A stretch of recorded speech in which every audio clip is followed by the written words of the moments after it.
नाजरीन कैसे हैं? खैरियत से हैं? ठीक ठाक हैं? तबीयत ठीक है? सब ठीक ठाक हैं? तो आज का व्लॉग है एक बम ब्लास्ट के बारे में, जो इस्लामाबाद में बम ब्लास्ट हुआ है इसके बारे में बात करेंगे। ये दुख का लम्हा है सबके लिए। बम ब्लास्ट कहीं पे भी नहीं होना चाहिए, चाहे वो शिया हो, चाहे वो सुन्नी हो, या कोई और कम्युनिटी हो। जानों का ज़िया इंसानियत के लिए अच्छा नहीं है। इस तरह से बम धमाके करना, इस तरह से दहशतगर्दी करना, ये लम्हा अफसोस का लम्हा है सबके लिए। तो व्लॉग में जाने से पहले आपसे रिक्वेस्ट है कि हमारे चैनल को सब्सक्राइब करना, वीडियोस को लाइक शेयर ज़रूर करना अगर पसंद आए तो। अगर पसंद नहीं आए तो भी कर देना, उससे हमें सपोर्ट मिलता है। आप लोगों के सपोर्ट से ही हम चल रहे हैं, आप लोगों के सपोर्ट के साथ ही हम आगे बढ़ेंगे, आप लोगों के सपोर्ट के साथ साथ ही हम चीज़ों में क्वालिटीज़ में बेहतरी ले आएंगे। उम्मीद है आप लोग हमें सपोर्ट ज़रूर करेंगे। तो आज का व्लॉग जो है वो इस्लामाबाद अटैक के बारे में, इस्लामाबाद में जो एक बम ब्लास्ट हुआ है एक इमाम में, उसमें बम ब्लास्ट कल हुआ था। किसने किया, कौन था, उसके बारे में बताएंगे। और उसको कैसे ट्रैक किया जाता है, ट्रेस कैसे करेंगे, कैसे उसको पकड़ा गया, उसके बारे में बात करेंगे। और कितने शहीद हुए हैं और कितने ज़ख्मी हैं, उसके बारे में बात करेंगे। खुदकश बम्बार कौन है? ये बहुत बदकिस्मती है कि इस्लामाबाद कैपिटल है पाकिस्तान का, वहाँ ऐसे हालात होना, वहाँ ऐसे धमाके होना अफसोसनाक है। पूरे मुल्क के लिए, पूरे पाकिस्तानियों के लिए अफसोसनाक है। तो उसका नाम था यासिर खान वल्द बहादुर खान, पेशावर का रहने वाला था। उसके पास से जेब से एनआईसी मिली है, उसमें ये बहादुर खान वल्द, जो यासिर खान वल्द बहादुर खान लिखा हुआ है, पेशावर का एड्रेस लिखा हुआ है। अब अमूमन आप लोग सोचेंगे कि ये बमबार था, खुदकश हमला करने आया था, तो जेब में एनआईसी लेके क्यों आया? ये एक सवालिया निशान है। ये भी एक अजीब सी बात है कि मतलब बमबार एनआईसी लेके आया, ऐसे कैसे हो सकता है? तो ये एक ट्रैकिंग है, ये एक ट्रेसिंग है कि मतलब लोगों का रुझान उस तरफ हो। और पीछे बलूचिस्तान में ऑपरेशन हो रहा है और खैबर पख्तूनख्वा तिरा में ऑपरेशन हो रहा है, तो उससे ध्यान हटाने के लिए भी ये काम किए जाते हैं।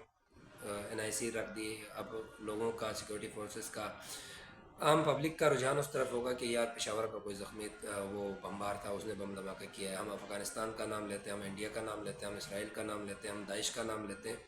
हम इन लोगों के बारे में बोलते हैं कि ये दहशतगर्दी करवा रहे हैं। अब ये जो एनआईसी मिली है, ये तो खैबर पख्तूनख्वा, उसमें पेशावर की है, खैबर पख्तूनख्वा की एनआईसी है। तो ये हम तो गलत थे, आज ये यहाँ से निकला। तो ये एक ट्रेसिंग होती है कि लोगों का ध्यान इधर उधर करना और अपने मफादात और अपने फ़ायदे जो हैं वो निकालने का। अब मिसाल के तौर पर बलूचिस्तान में ऑपरेशन हो रहा है, अगर यहाँ ये धमाका हुआ, लोगों का रुझान यहाँ, आवाम पब्लिक का रुझान यहाँ, सिक्योरिटी फोर्सेस का रुझान यहाँ, सबका यहाँ होगा, धमाका हो गया, और वहाँ उनको 10 घंटे भी मिलते हैं, 2 घंटे भी मिलते हैं, तो उसमें वो अपने मफादात निकाल सकते हैं। वो वहाँ से रपोश हो सकते हैं, वो वहाँ से जहाँ फंसे हुए हैं वहाँ से वो निकल सकते हैं, वहाँ से आगे पीछे हो सकते हैं।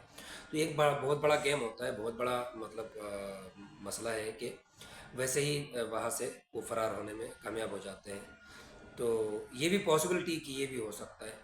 और दूसरी बात, एनआईसी भी मतलब पॉसिबली हो सकता है, जेब में कोई बड़ी बात नहीं है। तो ये अफ़गानिस्तान जाता रहता था, अफ़गानिस्तान से पाकिस्तान आता था। अभी एनआईसी इनकी एक्सपायर हुई थी, लास्ट 1-2 मंथ पहले इन्होंने एनआईसी रिन्यू करवाई थी। पूरा इसका डेटा निकाला गया है एजेंसीज़ की तरफ से। तो ये अफ़गानिस्तान भी जाता था, पाकिस्तान भी आता था, इजीली एक्सेस थी इनकी, क्योंकि पाकिस्तानी था तो आता जाता था बकौल इस एनआईसी के, जो एनआईसी मिली है इसके हिसाब से। अब एनआईसीज़ को उसको बंदे को ट्रैक करने के लिए सीसीटीवीज़ को देखा जाता है, सिम के थ्रू किया जाता है, थंब है, फिंगर्स हैं, इनकी प्रिंट के थ्रू ट्रैक किया जाता है, पता लगाया जा सकता है। आजकल तो बहुत सारे टेक्निक्स हैं किसी को भी पता लगाने के। तो सीसीटीवी से पता चलता है, तस्वीर से आइडेंटिफाई करें, फिर उसके बाद उसका खून के जो नमूने मौसूल होते हैं उनसे वो ट्रैक कर सकते हैं। फिर सिम के थ्रू, सिम जाहिर बात है अंगूठा लगाया होगा, कहीं पे अंगूठा लगा के अपने नाम पे करवा के सिम निकाली होगी, या जिसके नाम करवा के सिम निकाली होगी। अंगूठा तो लगाया होगा, जिसने लगाया होगा वो एक लिंक होगी, वो पकड़ में आ जाते हैं। उसके अलावा अंगुलियों के थम्स हैं, जैसे बम्बार खुद को ब्लास्ट उड़ा दिया, अब उसका कोई खून का नमूना है, उसकी अंगुलियां हैं, उसकी थम है, उसके थ्रू भी निकाला जा सकता है।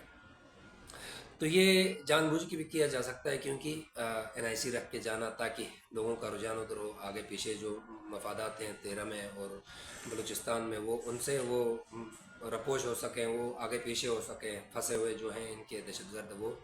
تو یہ بھی پاسبلٹی ہے. اور یہ ایک چنوتی بھی ہے کہ مطلب ہم آپ کے دل پہ حملہ کر سکتے ہیں، تو ہم بلوچستان اور خیبر پختونخوا 13 میں کیا نہیں کر سکتے ہیں. تو یہ ایک شروعات بھی ہو سکتے ہیں کہ بھائی ہم نے یہاں کیا تو ہم وہاں بھی کر سکتے ہیں. تو یہ بھی پاسبلٹی ہے.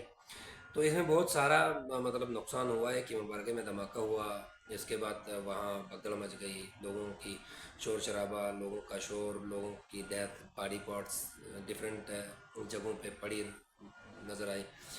تو اس میں تقریباً خبر یہ ہے، کنفرم خبر ہے یہ کہ لوگوں کا ویسے خدشہ بھی ہے کہ 50 ابھی شہادتیں ہوئی ہیں، 65 شدید زخمی ہیں. تو وہ شہادتوں کی جو تعداد ہے وہ 100 سے بڑھ سکتی ہے، 100 سے زیادہ ہو سکتی ہے. پاسبلی لوگ کہتے ہیں کہ پاسبلی 100 سے زیادہ ہو سکتی ہے، کیونکہ وہ جو زخمی جو ہیں وہ شدید زخمی ہیں. تو یہ ایک المیہ ہے، یہ ایک ہوا ہے مسئلہ.